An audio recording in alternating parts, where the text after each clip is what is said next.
everyone, my name is Jesse and today I'm going to be showing you the newest and easiest way to access all of our available platforms through a QR code.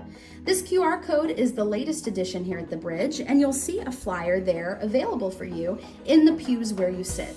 I encourage you to go ahead and pick up one and follow along with me if you'd like to learn how to use this QR code. So on one side of our new flyer, it shows that there are 4 ways to connect: our website, Facebook, Instagram, and YouTube. It's important to note that Facebook and YouTube have been our watching options for the past couple of years now, but YouTube is about to become our primary watching option. On the other side, it shows that there are 3 ways to give: Givelify, PayPal, and Cash App. And then of course, the 4th way is to just come here in person and give at the church. The QR codes are the exact same on both the front and back. We just designed it this way. And I'm going to show you today how to scan this. And then I'm going to show you some of the individual platforms that you can get from this QR code. And then I'm going to show you how to bookmark this QR code when you don't have this flyer on hand. So today I'm using an iPad, which is an Apple product, and that's totally okay if you don't have one. The method is pretty much the same across all mobile devices. So what I'm going to do is I'm going to go back to my homepage, and you're going to want to locate your camera app. Most camera apps have a QR code installed within them, but don't worry, if yours doesn't, I'd be more than happy to help you figure out another method of scanning this QR code.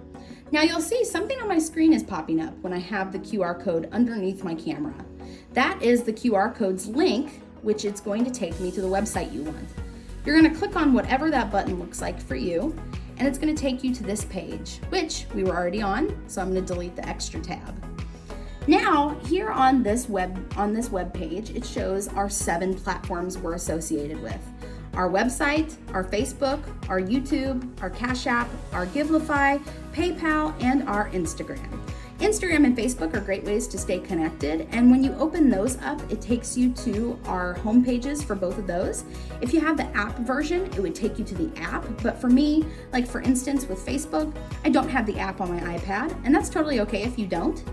It just takes you and you can see all of our latest announcements, posts about prayer requests. It might tell you about things that are going on here at the church, etc., etc.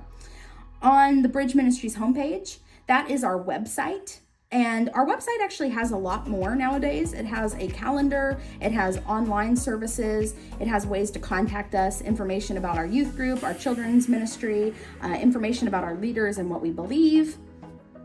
And then down here, I'm sure a lot of you are as well associated with the Cash App, Givelify, and PayPal. So I'm not going to open those up right now, but if you'd like to start giving online, you'll want to open those and create an account. They should walk you through that pretty easy and simply. And then lastly, our YouTube, which is the 3rd option down, is what a lot of us use. So I have the app for YouTube. So if you noticed, it took me right out of my Google app and it took me straight to my YouTube app. Now here on the homepage, there's something important to note that I wanted to point out. It says that the most recent video is from 1 year ago, but that's just not simply the case anymore. What we've started doing is we've stopped uploading old services for you guys to watch, and we've now started doing live videos. So when you go here to home, don't be confused. Go ahead and go over to the live, and now you'll notice that the most recent video is from 1 day ago, which makes sense because I'm filming this on a Monday. Now, when I go back to my web browser, for me it's Google, there is a more option at the top that I want you guys to look at. So for your phone, it might look slightly different, but most of these buttons look somewhat similar. Mine is a square with an arrow pointing up. And when I click on it, it gives me options like to be able to send this link to other people, send this to other devices and whatnot. But for me, I'm gonna click Add to Bookmarks.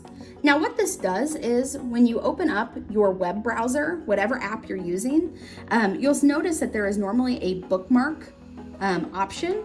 And now you'll see when I click on that, it opens it up. I didn't even have to scan the QR code. So if the QR code is in your car, on your fridge, in your purse, like it'll probably be for mine, then you'll be able to have this anytime you need it just by going to your bookmarks. So if you have any questions or concerns, I'd be more than happy to help you. Again, my name is Jesse, and I would love to help you set up accounts needed. I'd love to help you figure out how to get a QR code scanner on your phone if you don't already have one. Whatever you're needing, I'm here to help. Thank you.